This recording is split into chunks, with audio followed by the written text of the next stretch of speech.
জনবিন্যাস নিয়ে এবার তোপ রাজ্যপালের। বাংলার জনবিন্যাসে বদল স্পষ্ট, এটা আর গোপন কিছু নয়, তথ্য চোখে আঙুল দিয়ে সত্যিটা দেখায় মন্তব্য করেছেন রাজ্যপাল সিভি আনন্দ বোস। রাজ্যপাল সিভি আনন্দ বোসের এই মন্তব্য, জনবিন্যাস নিয়ে এবার তোপ দাগলেন রাজ্যপাল সিভি আনন্দ বোস। বাংলার জনবিন্যাসে বদল স্পষ্ট বলে জানিয়েছেন তিনি। জনবিন্যাস নিয়ে এবার তোপ দাগলেন রাজ্যপাল সিভি আনন্দ বোস। বাংলার জনবিন্যাসে বদল স্পষ্ট, আর এটা কোনো গোপন কিছু নয়, তথ্য চোখে আঙুল দিয়ে সত্যিটা দেখায় মন্তব্য রাজ্যপাল সিভি আনন্দ বোসের।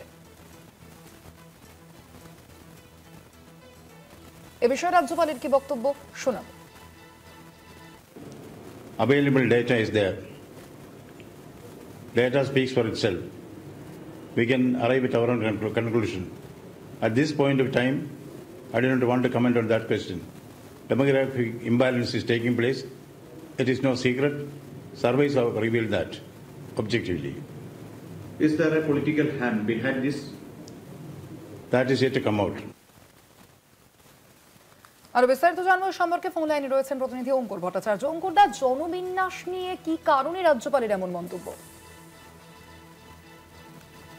থেকে যে জনবিন্যাস পাওয়া যাচ্ছে বলে এর আগেও আমরা দেখেছিলাম, বিরোধী দলনেতা শুভেন্দু অধিকারী অভিযোগ করেছিলেন যে সম্প্রতি এসআইআর এর মাধ্যমে যে তথ্য উঠে এসেছে তাতে দেখতে পাওয়া যাচ্ছে পশ্চিমবঙ্গের বিভিন্ন জেলায় যত সংখ্যক যে সম্প্রদায়ের মানুষ রয়েছেন তাতে একটা বিষয় বোঝা যাচ্ছে, অনুপ্রবেশের কারণে বেশ কিছু জেলায় জনবিন্যাসের যে ভারসাম্য সেই ভারসাম্য আর আগের মতো নেই, এমনটাই অভিযোগ ছিল বিরোধী দলনেতা। কার্যত সেই বক্তব্যেরই প্রতিধ্বনি শুনতে পাওয়া গেল রাজ্যপাল সিভি আনন্দ বোসের গলায়। তিনি বলছেন যে তথ্য পাওয়া যাচ্ছে তাতে স্পষ্ট বাংলা জনবিন্যাস বদলে গিয়েছে এবং এটা আর কোনো গোপন তথ্য নয়, কারণ তথ্য সবসময় চোখে আঙুল দিয়ে সত্যিটা খায়।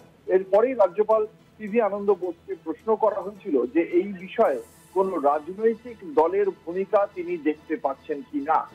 তাতে খুব স্পষ্টভাবেই রাজ্যপাল বলেছেন যে সেই তথ্য তিনি এখনই এই বিষয়ে কিছু আলোকপাত করতে চান না, সেই তথ্য এখনো আসা বাকি।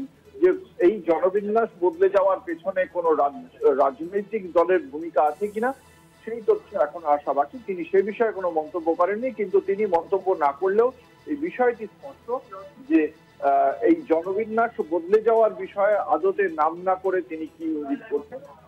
ফলে আগামী দিনে এই বিষয়ে তৃণমূল কংগ্রেস রাজ্যের শাসক দল কোনো প্রতিক্রিয়া দেয় কিনা তার জন্য অবশ্যই অপেক্ষা করতে হবে। ধন্যবাদ অঙ্কুর দা।